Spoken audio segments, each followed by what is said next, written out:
أشهد أن لا إله إلا الله وحده لا شريك له وأشهد أن محمدا عبده ورسوله أما بعد فأعوذ بالله من الشيطان الرجيم بسم الله الرحمن الرحيم الحمد لله رب العالمين الرحمن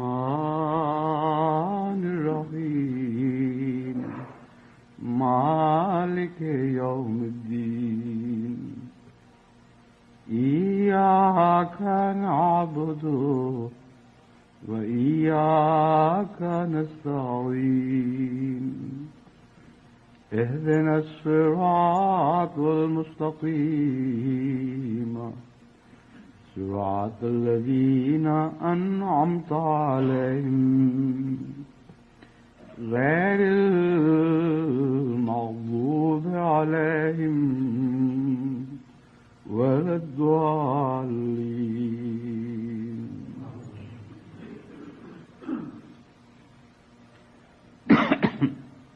میں نے گزشتہ خطبے میں قناعت کا مضمون ایک حد تک بیان کیا تھا. اسی سلسلے میں آج چند اور باتیں آپ کے سامنے رکھنا چاہتا ہوں. جہاں تک میں نے غور کیا ہے قناعت کا توحید سے بہت گہرا تعلق ہے، اور جتنا اس مضمون پر میں غور کرتا گیا ہوں میں نے اس میں اور بھی زیادہ گہرائی پائی. قناعت بظاہر تو محض اس رجحان کا نام ہے کہ جو کچھ ہے انسان اسی پہ راضی ہو جائے، لیکن در حقیقت یہ مضمون یہیں ختم نہیں ہوتا. جس کو خدا پر کامل ایمان نہیں اور جو رضائے باری تعالی کی خاطر اپنی زندگی گزارنا نہیں جانتا اسے قناعت نصیب ہو ہی نہیں سکتی. وہ قناعت جو خدا کے تعلق کے بغیر ہو اس کا نام موت ہے. اسی لیے بعض لوگ جو قناعت کے مضمون کو نہیں سمجھتے وہ سمجھتے ہیں کہ اسلام کا پیغام یہ ہے کہ تم ہر قسم کی ترقی کی کوشش چھوڑ دو، جو کچھ تمہارے پاس ہے اس کو تقدیر الہی سمجھ کر اس پر راضی ہو جاؤ، اور ہرگز آگے بڑھ کر مزید حاصل کرنے کی کوشش نہ کرو. ہرگز قناعت کا یہ مضمون نہیں. جو قناعت ہمیں اسلام سکھاتا ہے اس کا اللہ تعالیٰ کی محبت سے ایک تعلق ہے، اور دوستی کا مضمون اس میں داخل ہے. اسلام میں قناعت کا تصور یہ ہے کہ جس طرح ایک دوست اپنی خوشی سے اپنے محبت کرنے والے کو کچھ عطا کرتا ہے اور پھر ہاتھ روک لیتا ہے، تو وہ شخص جو اس سے سچی محبت کرتا ہے وہ اس کی دینے والے ہاتھ کو تو محبت سے دیکھ رہا ہوتا ہے، روکنے والے ہاتھ کو نفرت سے نہیں دیکھتا، اور جتنا اس نے اس کو دیا اس پر بہت راضی ہو جاتا ہے، اور جو بھی اس کو دیا اس پر راضی ہو جاتا ہے.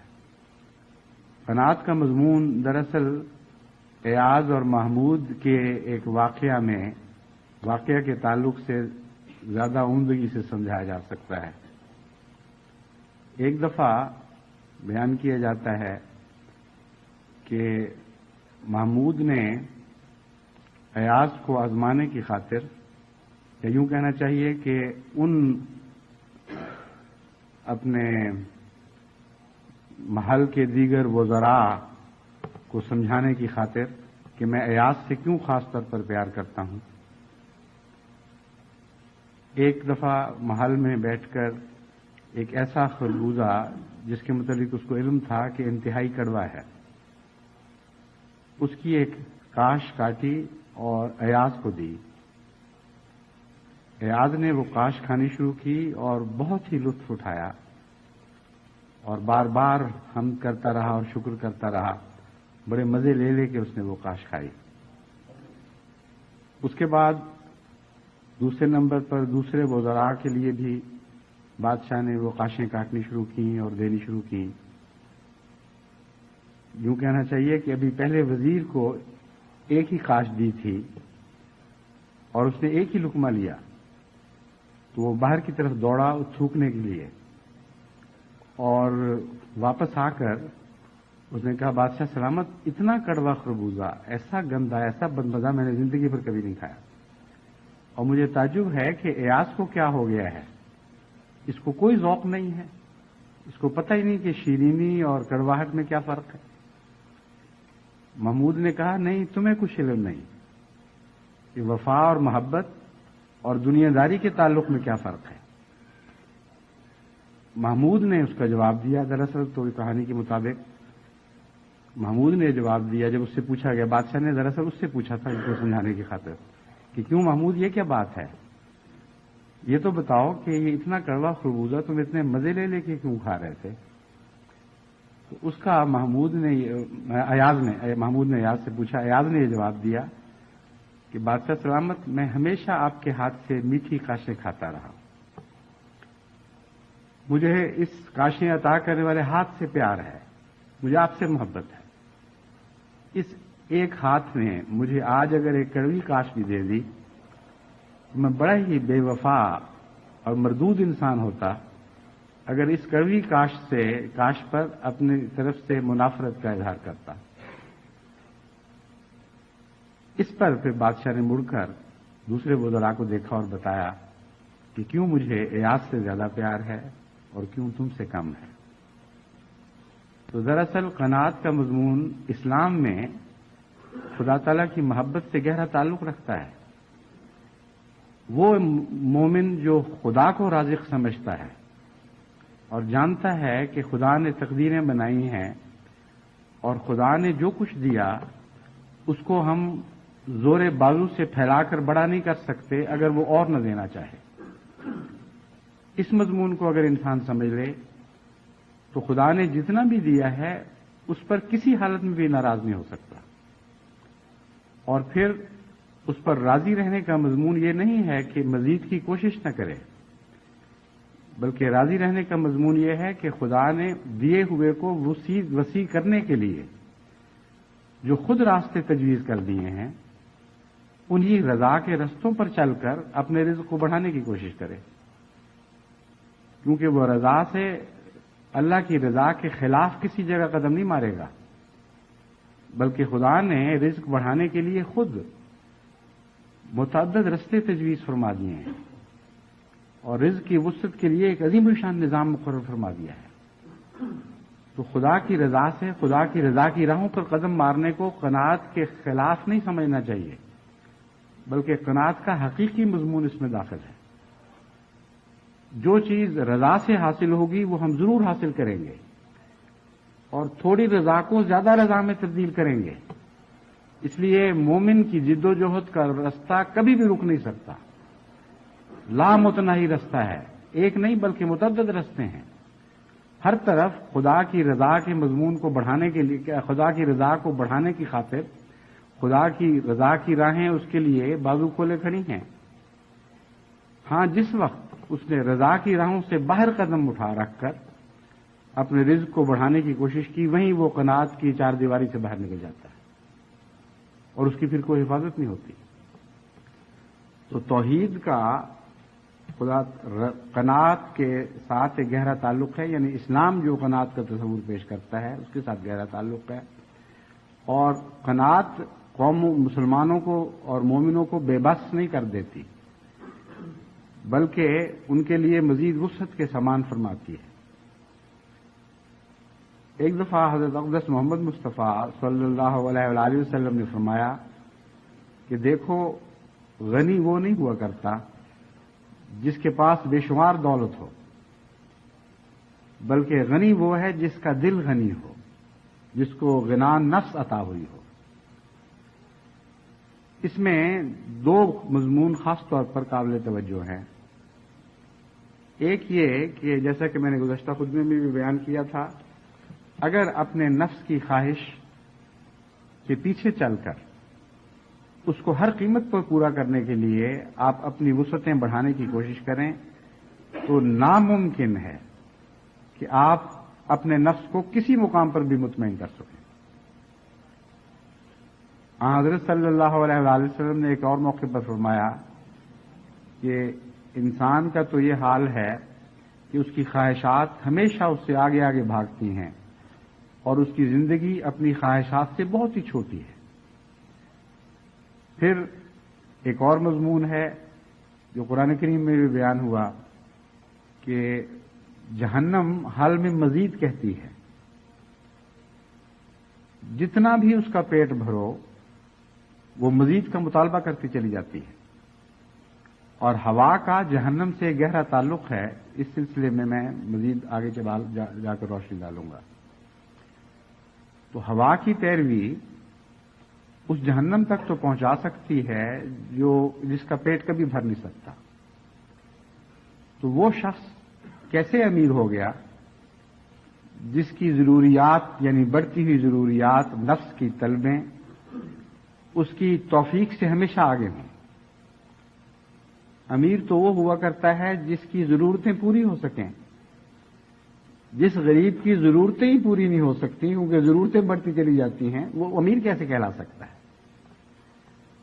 اور اسے آپ غریب کیسے کہہ سکتے ہیں جس کی ہر خواہش اپنی توفیق کے مطابق کاٹی جاتی ہے، اور کاٹی اس طرح نہیں جاتی کہ وہ صبر کے ذریعے بلکہ رضائے باری تعالی کے ذریعے مطمئن ہو کر وہ خواہش چھوٹی کر دی جاتی ہے، اور اس خواہش کے چھوٹے ہونے میں وہ لطف محسوس کرتا ہے کیونکہ وہ محبت کے مضمون سے تعلق رکھتی ہے۔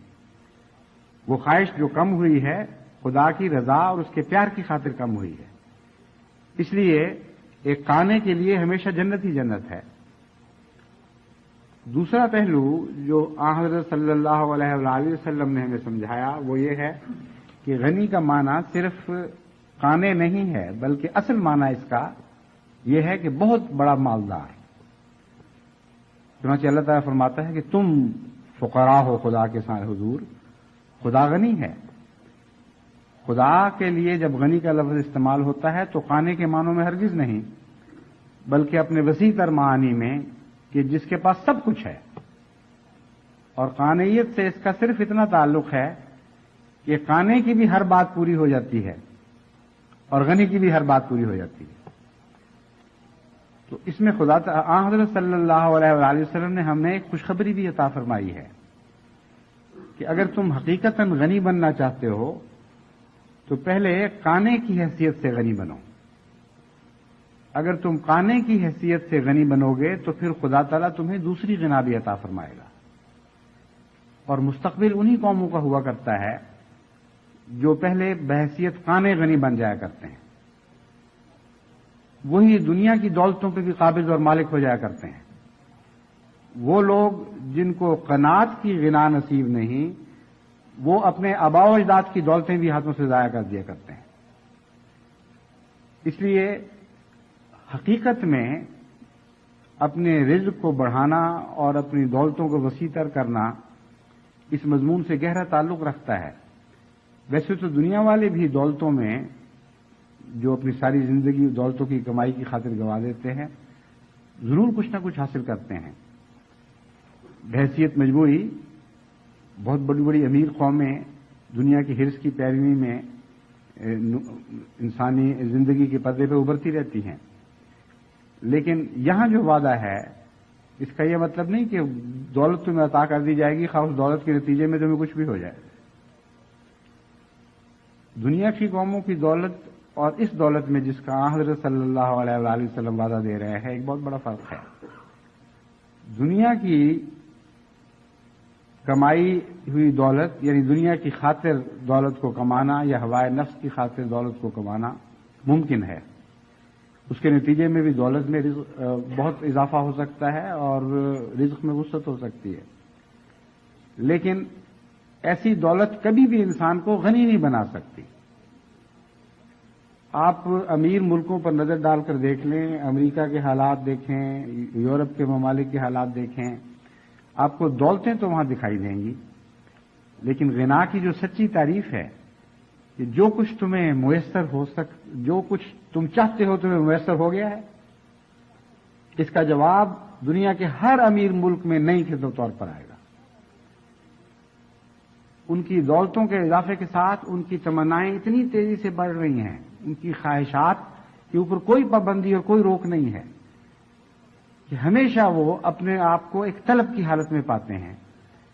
اسی لیے وہ جب غریب ممالک فاقے کر رہے ہوتے ہیں تو ان میں یہ توفیق نہیں ہوتی کہ ان کے فاقوں کو دور کر سکیں، کیونکہ عادتیں ایسی گندی ہو چکی ہیں، زندگی کا معیار ایسا مصنوعی بن چکا ہے کہ اس کو کم کر کے کسی غریب کی حاجت پوری کرنے کی وہ اہلیت نہیں رکھتے۔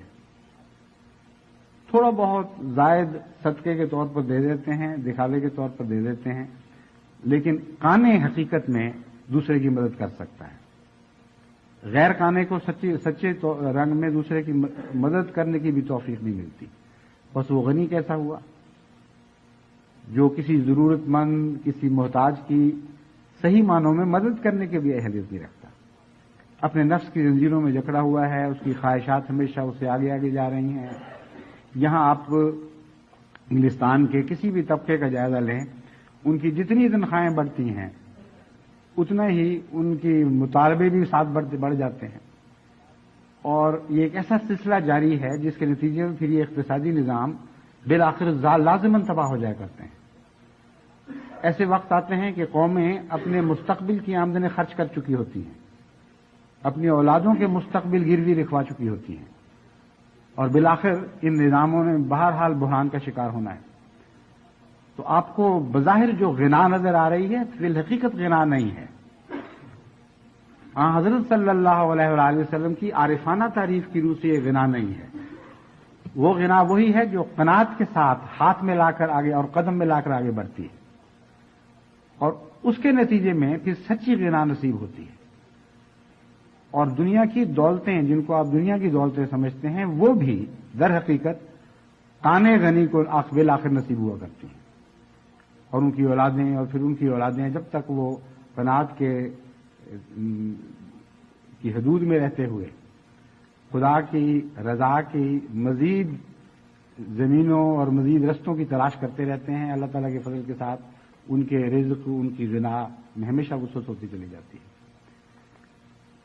اس کے برعکس جیسا کہ میں نے بیان کیا ہے، اس مضمون کا اگر تعلق ہے، اس سے توحید سے تعلق ہے، تو اس کے برعکس پھر شرک نظر آنا چاہیے۔ چنانچہ قرآن کریم نے بالکل یہی مضمون بیان فرمایا ہے کہ وہ لوگ جو اپنی خواہشوں کو محدود نہیں کر سکتے اور اپنی خواہشوں کے ہاتھ میں ہاتھ دے کر ان کے پیچھے چلنا شروع کر دیتے ہیں، ان کا انجام لازماً شرک پر ہوتا ہے۔ چنانچہ قرآن کریم فرماتا ہے، أَرَأَيْتَ مَنِ اتَّخَذَ إِلَٰهَهُ هَوَاهُ أَفَأَنتَ تَكُونُ عَلَيْهِ وَكِيلًا۔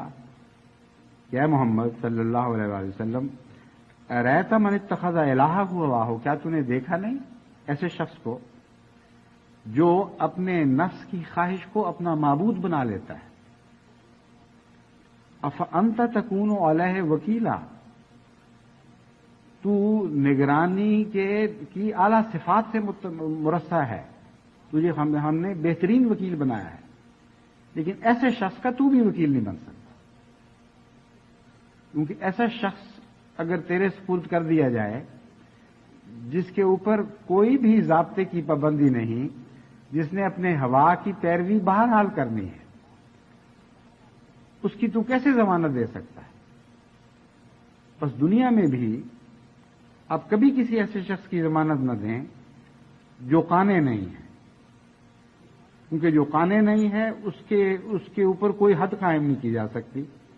وہ اپنی ہوا کی پیروی کرے گا اور آپ کی ساری توقعات کو توڑ دے گا کسی موقع پر آ کے، کیونکہ ہوا کو اس نے اپنا معبود بنا لیا ہے۔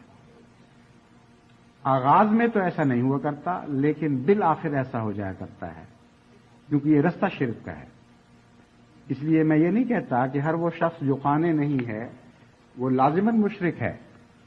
میں یہ کہتا ہوں کہ اس نے شرک کا خطرہ مول لے لیا ہے، اور اگر وہ اپنی ہوا کی پیروی میں بالآخر جائز رستوں کو چھوڑ کر ناجائز رستوں پر قدم مارنے لگے گا تو اس کا ہر قدم اس کو شرک کی طرف لے کر آگے بڑھے گا، اور بالآخر اس کا انجام اتنا خطرناک بیان کیا گیا ہے کہ قرآن کریم نے جو انتہائی جہالت اور انتہائی ظلم کی حالت ہے وہ بیان کرتے ہوئے فرمایا کہ یہ لوگ پھر آخر اس حالت کو پہنچ جائیں گے. چنانچہ فرماتا ہے افرأیت من اتخذ الہہ ہواہ، ایک اور آیت میں، کہ کیا تو نے دیکھا ہے، کیا تو سمجھتا ہے ان لوگوں کو، من اتخذ الہہ ہواہ، ایسا شخص جس نے اپنی خواہشات کو اپنا معبود بنا لیا ہے. وَأَضَلَّهُ اللَّهُ عَلَىٰ عِلْمٍ، خدا تعالیٰ نے اس کو گمراہ کرنے کا فیصلہ کر لیا ہے. عَلَىٰ عِلْمٍ، یوں ہی نہیں کہ جو چاہے فیصلہ، ویسے تو خدا تعالیٰ ہر فیصلے پر قادر ہے، لیکن یہ علم رکھتے ہوئے کہ اس کا انجام لازماً برا ہونا ہے. خدا نے یہ فیصلہ کر لیا ہے کہ اس کو میں گمراہوں میں شمار کروں. وَخَتَمَ عَلَىٰ سَمْعِهِ وَقَلْبِهِ، اور اس کے قوت سماعت پر اور اس کے دل پر مہر لگا دی ہے. وَجَعَلَ عَلَىٰ بَصَرِهِ غِشَاوَةً، اور اس کی آنکھوں کو اندھا کر دیا ہے، ان پر پردہ ڈال دیا ہے. فَمَن يَهْدِيهِ مِن بَعْدِ اللَّهِ، پھر کون اور ہے جو خدا کے اس فیصلے کے بعد اس کو ہدایت دے سکے. جس کو خدا نے گمراہ قرار دے دیا پھر اس کو ہدایت دینے والا کوئی نہیں ہے دنیا میں. افلا تذکرون، کیا تم نصیحت نہیں پکڑو گے؟ کیوں تم نہیں دیکھتے، کیوں نہیں سمجھتے ان باتوں کو؟ سورہ الجاثیہ آیت 24. پس قناعت کا فقدان آپ کو لازماً شرک کی طرف لے کے جائے گا اور ہمیشہ غربت کی طرف لے کے جائے گا. اس لیے یہ خیال کر لینا کہ خدا تعالیٰ سے دوڑ کر کسی اور طرف آپ کے لیے نجات ممکن ہے، یہ خیال بالکل باطل اور بے حقیقت اور بے معنی خیال ہے. یہ مضمون میں چونکہ فروا الی اللہ کی آیت کتابیں بیان کر رہا ہوں، اس لیے اب آخر پر اس کے ساتھ آپ کو جوڑ کے دکھاتا ہوں. فروا الی اللہ کا یہ مضمون ہمیں سمجھ آیا کہ دراصل خدا کے سوا کسی طرف دوڑا جا ہی نہیں سکتا. اللہ ہی کی طرف ہے دوڑ، اور کوئی دوڑ نہیں ہے. اور خدا کے سوا جہاں تم پناہ گاہ سمجھتے ہوئے اس طرف دوڑو گے وہ تمہیں کبھی پناہ نہیں دے سکے گی. شیطان کے سارے وعدے جھوٹے ہیں.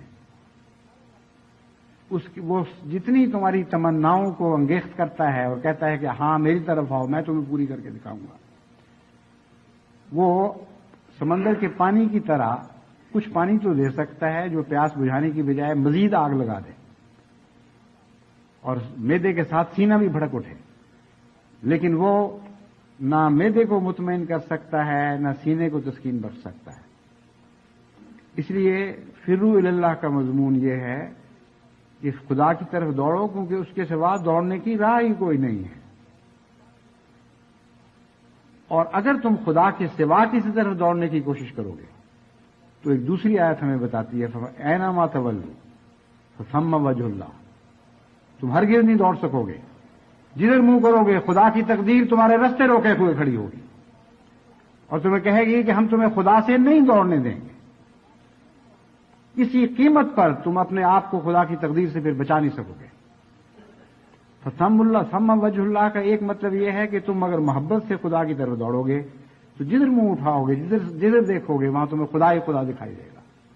تمہاری شش جہات میں خدا آ جائے گا، ہر طرف تم خدا کو پاؤ گے. ہر رستہ جو اختیار کرو گے وہ خدا کی طرف لے کے جائے گا. اور دوسرا معنی یہ ہے کہ اگر خدا سے بھاگنے کی کوشش کرو گے تو خبردار خدا سے بھاگ نہیں سکو گے. خدا کا چہرہ تمہیں، یعنی خدا کی تقدیر تمہیں ہر جگہ کھڑی دکھائی دے گی اور تمہارے رستے روک دے گی. تمہیں کسی قیمت پر کوئی سمت ایسی نظر نہیں آئے گی یا خدا کے سوا بھاگ کر کے ہی جا سکتے ہو. وہی فقیر والی بات پھر بھی یاد آ جاتی ہے. بڑی دلچسپ بات تھی کہ جس فقیر نے ایک دفعہ یہ بڑا مستانہ نعرہ بلند کیا کہ ہم نے خدا کو کہہ دیا ہے. پوچھنے والے نے پوچھا کہ کیا کہہ دیا ہے تم نے خدا کو؟ اس نے کہا ہم نے کہہ دیا ہے کہ تیری دنیا ہمیں پسند نہیں آئی. 2-3 دن کے بعد اسی فقیر کو دیکھا کسی نے کہ سر جھکائے، مزمحل، چہرہ نڈھال، جسم یعنی چہرہ افسردہ. اس نے کہا آج تمہیں کیا ہوا؟ کل پرسوں تک تو تم بڑی نیگیں مار رہے تھے کہ ہم نے کہہ دیا خدا کو.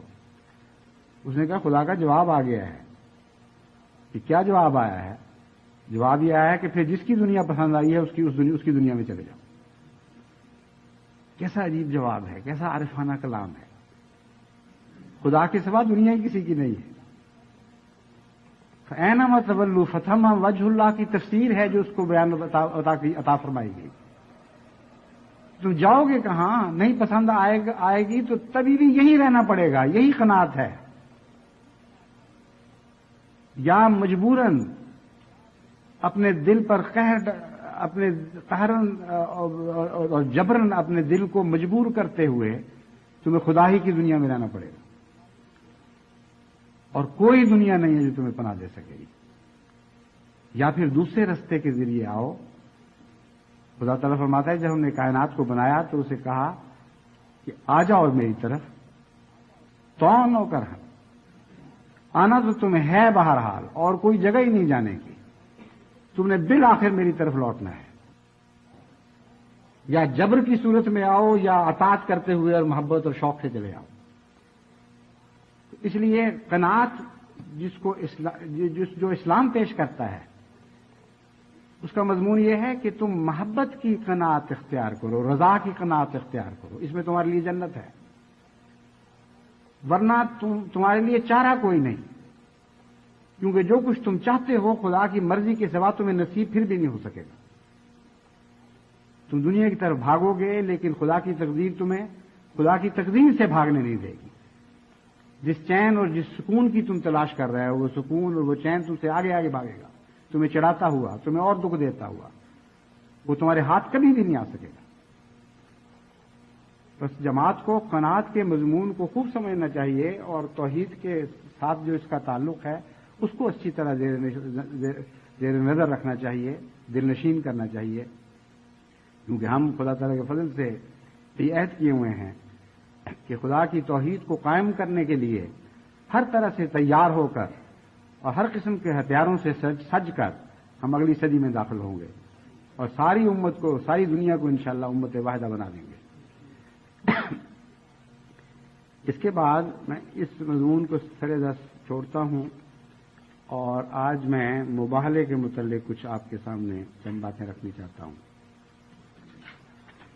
ایک تازہ صورتحال مباہلے کی یہ پیدا ہوئی ہے کہ کم و بیش 6 ماہ کے بعد یہاں انگلستان کے ایک مولوی نے جماعت احمدیہ کو، مجھے خصوصیت کے ساتھ یہ چیلنج دیا کہ آپ لوگ جو یہ کہتے ہیں کہ ایک جگہ اجتماع ضروری نہیں، یعنی مشارکت مکانی ضروری نہیں، ایک جگہ مکان یعنی جگہ کے اعتبار سے ایک جگہ اکٹھا ہونا ضروری نہیں،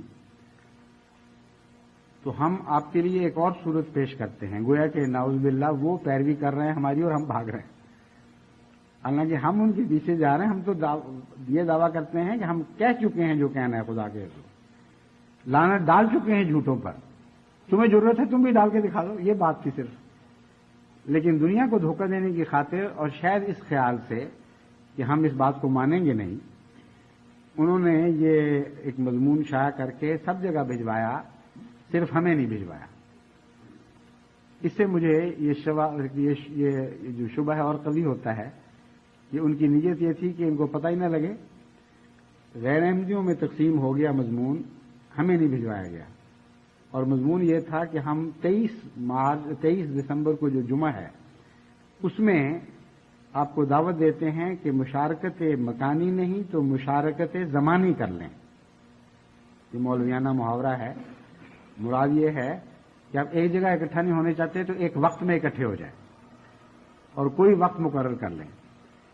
کوئی تقریباً 3-4 روز کی بات ہے، مجھے رشید صاحب سید عبدالرشید صاحب آ کے ملے، کچھ پریشان سے تھے کہ اس طرح ہمیں تو پتہ ہی نہیں لگا، یہ تو بڑی دیر سے یہ لوگ شائع کرتے پھر رہے ہیں اور کافی عرصہ ہو گیا ہے، تو ہمیں کیا کرنا چاہیے؟ میں نے کہا فوراً ان سے رابطہ کرو، ان کو کہا ہمیں منظور ہے۔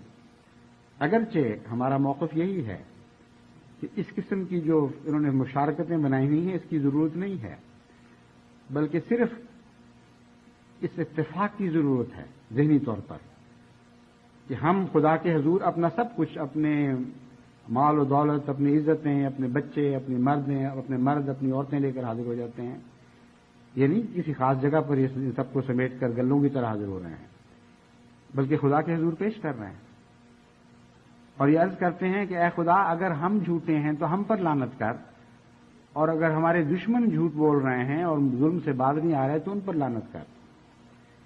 یہ مضمون ہے جس کی روح سے ہم تو مباہلے میں داخل ہو چکے ہیں، لیکن چونکہ آپ کا اصرار ہے اور آپ یہ اس کو تماشا بنانا چاہتے تھے، ہمیں بتائے بغیر دراصل یہ ثابت کرنا چاہتے تھے دوسروں پر کہ یہ پھر بھی بھاگ گئے، ہم نے یہاں تک رعایت کی اور پھر بھی یہ انہوں نے تسلیم نہیں کیا، اس لیے ہم اس کو اسی طرح تسلیم کرتے ہیں اور اس مشارکت زمانی کے ساتھ اب وقت مقرر کر لو اور ہم بھی آتے ہیں میدان میں، تم بھی میدان میں نکلو۔ اب ان کے لیے بھاگنے کی راہ کوئی نہیں تھی کیونکہ وہ جو شرائط پیش کر چکے تھے ہم مان گئے، لیکن آخری وقت میں ایک چالاکی انہوں نے کر لی ہے۔ وہ جو جنگ میں جو خبر شائع ہوئی ہے اگر وہ درست ہے تو اس کی روح سے انہوں نے آخری چالاکی بچنے کے لیے یہ کی ہے کہ ہم چونکہ ہیں ہی سچے اس لیے ہم اپنے اوپر لعنتیں ڈالیں گے، بلکہ صرف احمدیوں پر لعنت ڈالیں گے، یعنی قادیانیوں کے خلاف لعنتیں ڈالیں گے کہ اللہ اس کو ساری دنیا میں برباد کر دے، ذلیل رسوا کر دے، کچھ نہ ان کا چھوڑ، ان کے گھر بار کو آگے لگا دے وغیرہ وغیرہ، یعنی کوسیں گے، لیکن قرآن کی زبان میں لعنت اللہ علی الکاذبین نہیں کہیں گے کیونکہ ہم تو ہیں ہی سچے۔ عجیب بات ہے کہ اگر سچے ہیں تو کاذبین کی لعنت کس طرح تم پہ پڑ جائے گی؟ تمہیں یہ یقین کیوں نہیں ہے کہ جب ہم کہیں گے کہ لعنت اللہ علی الکاذبین تو خدا تمہیں معاف کر دے گا کیونکہ تم جھوٹے نہیں ہو؟ دل بتا رہے ہیں کہ جھوٹے ہیں اور اس لیے اس سے فرار کی یہ راہ اختیار کی ہے کہ ہم تو کہہ دیں گے کہ ہم نے تو اپنے اوپر لعنت نہیں ڈالی تھی، اے خدا یہ کیا بات ہے، ہمیں تو مرزائیوں قادیانیوں پر لعنت ڈالی ہے، ان پر لعنت ڈال، ہم پر نہ ڈالنا، ہمیں جھوٹ کی اجازت ہے۔ دوسرا ایک عجیب تمسخر ہے مباہلے سے، بلکہ ظلم ہے، اور حضرت صلی اللہ علیہ وآلہ وسلم کی شدید ہتک ہے اور خدا کی شدید گستاخی ہے۔ اللہ تعالیٰ نے جب حضرت اقدس محمد مصطفیٰ صلی اللہ علیہ وآلہ وسلم کو فرمایا کہ اپنے مقابل جھوٹوں کے پاس جاؤ اور ان کو یہ کہو کہ لعنت اللہ علی الکاذبین میں بھی کہتا ہوں تم بھی کہو، تاکہ جو فریق جھوٹا ہے خدا اس پر لعنت ڈالے۔ کیا نعوذ باللہ من ذالک حضور اکرم صلی اللہ علیہ وآلہ وسلم کو اپنی صداقت کا یقین نہیں تھا؟ اس یقین کے باوجود کیا خدا کو علم نہیں تھا کہ سب کائنات میں سب سے بڑا سچا محمد مصطفیٰ صلی اللہ علیہ وآلہ وسلم ہے؟ تو پھر آپ کو کیوں کہا کہ یہ لعنت ڈالو، یہ اس لعنت کی طرف دعوت دو کہ لعنت اللہ علی الکاذبین، جو بھی فریق جھوٹا ہے خدا کی لعنت اس پر پڑے؟ تو ایسے جاہل ہیں، اپنی نجات کے لیے اگر ان کو خدا اور رسول پر بھی حملے کرنے پڑیں تو اپنی فرار کی راہیں یہ ضرور نکالیں گے اور دنیا کے سامنے اپنی عزت بچانے کی کوشش کریں گے، مگر چونکہ یہ فرار کی راہ نکالنا خود بذات خود ایک ملعون فعل ہے، ایسی ذلیل قیمت ان کو دینی پڑی ہے اس نجات کی راہ کے نکالنے کی خاطر، یہ خود اپنی ذات میں خدا کے نزدیک ایک کبیر گناہ ہے۔ اس طرح مبالغے کے مضمون کو توڑ مروڑ کے حضرت صلی اللہ علیہ وسلم پر حرف آئے، خدا کی آپ سے محبت و غیرت پر حرف آئے، انہوں نے اپنی فرار کی راہ ضرور نکال لینی ہے۔ اس لیے میں امید رکھتا ہوں، بلکہ یقین رکھتا ہوں کہ جتنی لعنتیں یہ ہم پر ڈالیں گے یہ ساری لعنتیں الٹ کر ان پر پڑیں گی، اور جتنی لعنتیں یہ ہم پر ڈالیں گے وہ ساری رحمتوں کے پھول بن کر جماعت پر برسیں گی۔ اس لیے میری تو یہ دعا رہی ہے، خواہش رہی ہے کہ کثرت سے لوگ ان کے ساتھ مل کر لعنتیں ڈالیں، لیکن میں نے نہ خود یہ دعا کی ہے نہ جماعت کو اس ایسی دعا کے لیے کہا ہے کہ نعوذ باللہ من ذالک تمام غیر احمدی مسلمانوں پر لعنت ڈالیں، ہرگز نہیں۔ اور امید ہے میرا پیغام آپ کو بر وقت عطاء المجیب صاحب نے پہنچا دیا ہوگا کہ آپ نے ہرگز یہ دعا نہیں کرنی مقابل پر کہ اللہ سارے غیر احمدیوں پر نعوذ باللہ من ذالک لعنت ڈالے، بلکہ یہ دعا کرنی ہے کہ ان لعنت ڈالنے والوں پر ان کی لعنتیں پڑیں۔ اور یہ دعا جو ہے کسی انتقامی کارروائی کی وجہ سے نہیں، ایک مجبوری ہے، اس سے ایک خیر کی راہ نکلتی ہے۔ مباہلے کا ایک پہلو یہ ہے جس کی طرف میں آپ کو متوجہ کرنا چاہتا ہوں کہ یہ وہ دشمن ہیں جو معاندین کے سرکردہ عمراء اور بڑے بڑے لیڈر جو دراصل ہدایت کی راہ روکے کھڑے ہیں، اور تمام عوام الناس بیچارے دنیا میں ہر جگہ اس لیے احمدیت کے میں داخل نہیں ہو سکتے کہ انہوں نے آگے دروازے بند کیے ہوئے ہیں۔ احمدیت جو ہے، جس قسم کی حقیقت ہے، جو سچائی ہے، جو پیغام ہے، اگر میں نے ہی اسی طرح بغیر مبالغے کے اور بغیر اس کو توڑے مروڑے آج عوام الناس کے سامنے آپ رکھ دیں تو آپ دیکھیں کتنا عظیم الشان اس کا نتیجہ اور اثر ظاہر ہوتا ہے۔ بہت سے لوگ جن کو مباہلہ کا اشتہار دیا گیا، یہ پڑھ کر احمدی ہوئے، انہوں نے کہا کہ ہمیں آج پتہ لگ رہا ہے کہ سچے عقیدے آپ کے کیا ہیں، اور جس طرح جرأت کے ساتھ یہ خدا تعالیٰ کے حضور عرض کیا گیا ہے کہ اے خدا اگر ہم جھوٹے ہیں تو ہم پر لعنت ڈال، سچوں کو تو یہ توفیق مل سکتی ہے، جھوٹوں کو نہیں مل سکتی۔ اس لیے بہت سے لوگ مباہلے کی اس تحریر کو پڑھ کر احمدی ہو گئے ہیں، بہت سے دوسرے ہیں جن کو یقین نہیں آیا، لیکن ان کی گمراہی کی وجہ دراصل مولویوں کا یہ جھوٹا پروپیگنڈا ہے۔ تو یہ وہ رستے دروازے ہیں جو ہر احمدیت کی طرف آنے والی راہ پر ایک قائم کر دیے گئے ہیں، اور انہیں تالے لگا دیے گئے ہیں کہ اس راہ سے گزر کر تمہیں احمدیت میں داخل نہیں ہونے دینا۔ مباہلے کے نتیجے میں یہ دروازے ٹوٹا کرتے ہیں، اور ان پر جب لعنت پڑتی ہے تو عبرت کا مضمون کھل کر دنیا کو سمجھ آتا ہے کہ عبرت کس کو کہتے ہیں۔ اس لیے نہیں کہ ان کے دروازے ٹوٹنے پر ہمیں خوشی ہوگی، بلکہ اس لیے کہ وہ دروازے جو حق کی راہ میں کھڑے ہیں، حق کی راہ روکے کھڑے ہیں، ان دروازوں کے لیے ٹوٹنا ہی بہتر ہوا کرتا ہے۔ اس لیے اگر یہ کھل نہیں سکے، حجت اور دلیل دروازہ کھولنے کے لیے استعمال کی جاتی ہے، قفلوں کے اندر چابی کے طور پر کام کرتی ہے۔ لیکن قرآن کریم فرماتا ہے کہ بعض دل ایسے ہیں جن پر تالے ایسے پڑے ہوتے ہیں جن کی کوئی چابی نہیں ہوا کرتی، اندھے اور بہروں کی طرح ہو جاتے ہیں۔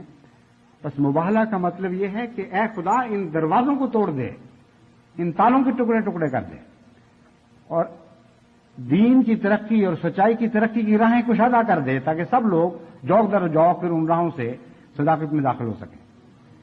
بس یہ وہ دعا ہے جو آپ کو کرنی چاہیے، اور مجھے یقین ہے کہ یہ ایک نیا امپیٹس مل گیا ہے اس سے خدا مباہلے کو۔ تقریباً 6 ماہ گزرے تھے، اور اگلے 6 ماہ کے لیے دوبارہ متوجہ کرنے کے لیے جماعت کو اللہ تعالیٰ نے یہ سامان فرما دیا ہے، اور میں امید رکھتا ہوں کہ جس طرح پہلے 6 ماہ میں خدا تعالیٰ نے عظیم الشان نشان دکھائے ہیں اور حیرت انگیز تاریخی نوعیت کے نشان دکھائے ہیں، اسی طرح انشاءاللہ یہ باقی 6 ماہ بھی، بلکہ اس کے بعد بھی اگلا سارا سال اور اگلی صدی، پوری کی پوری صدی بھی اس مباہلے کی برکتوں کے پھل کھاتی رہے گی۔ پھر آئندہ اگلی صدی کے لیے خدا جن کو مباہلوں کے لیے کھڑا کرے گا، پھر اللہ انشاءاللہ ان کی دعاؤں کے پھل اگلی صدی کو بھی عطا کرے گا۔ لیکن مجھے یقین ہے کہ یہ مباہلہ 1 سال کا یا 2 سال کا یا 3 سال کا مباہلہ نہیں، اس کی یہ خدا تعالیٰ نے ایسے موقع پر بنایا ہے کہ اس کی رحمتیں اور اس کی برکتیں اور اس کے پھل اگلی صدی میں آنے والی ساری مخلوق کو عطا ہوتے چلے جائیں گے، جو خدا تعالیٰ کے فضل اور رحمت کے ساتھ صداقت کو قبول کرے گی۔ تو اللہ تعالیٰ ہماری دعاؤں کو قبول فرمائے، اور ان کی سب لعنتوں کو ان پر لعنتیں بنا کر برسائے جو لعنت ڈال رہے ہیں ان پر، نہ کہ باقی غریبوں اور مظلوموں اور بیچاروں پر جن کو کچھ پتہ نہیں کہ اہمیت کیا ہے۔ اور ان کی ہر لعنت ہم پر خدا کی رحمتوں اور برکتوں کے پھول بن کر آج بھی برسے، کل بھی برسے، اور آئندہ ہمیشہ برستی رہے۔ خدا کرے کہ ایسا ہی ہو۔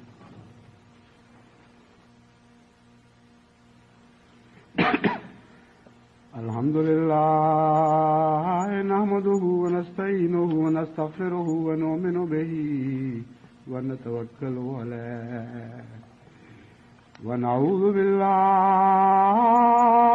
من شرور أنفسنا ومن سيئات أعمالنا من يهده الله فلا مضل له ومن يضلله فلا هادي له ونشهد أن لا إله إلا الله وحده لا شريك له ونشهد أن محمدا عبده ورسوله عباد الله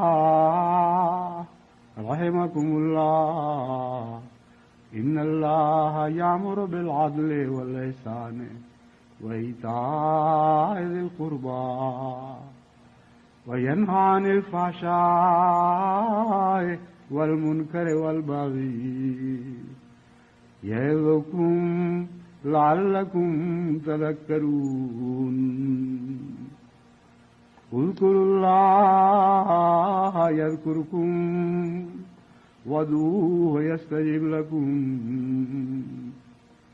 ولذكر الله أكبر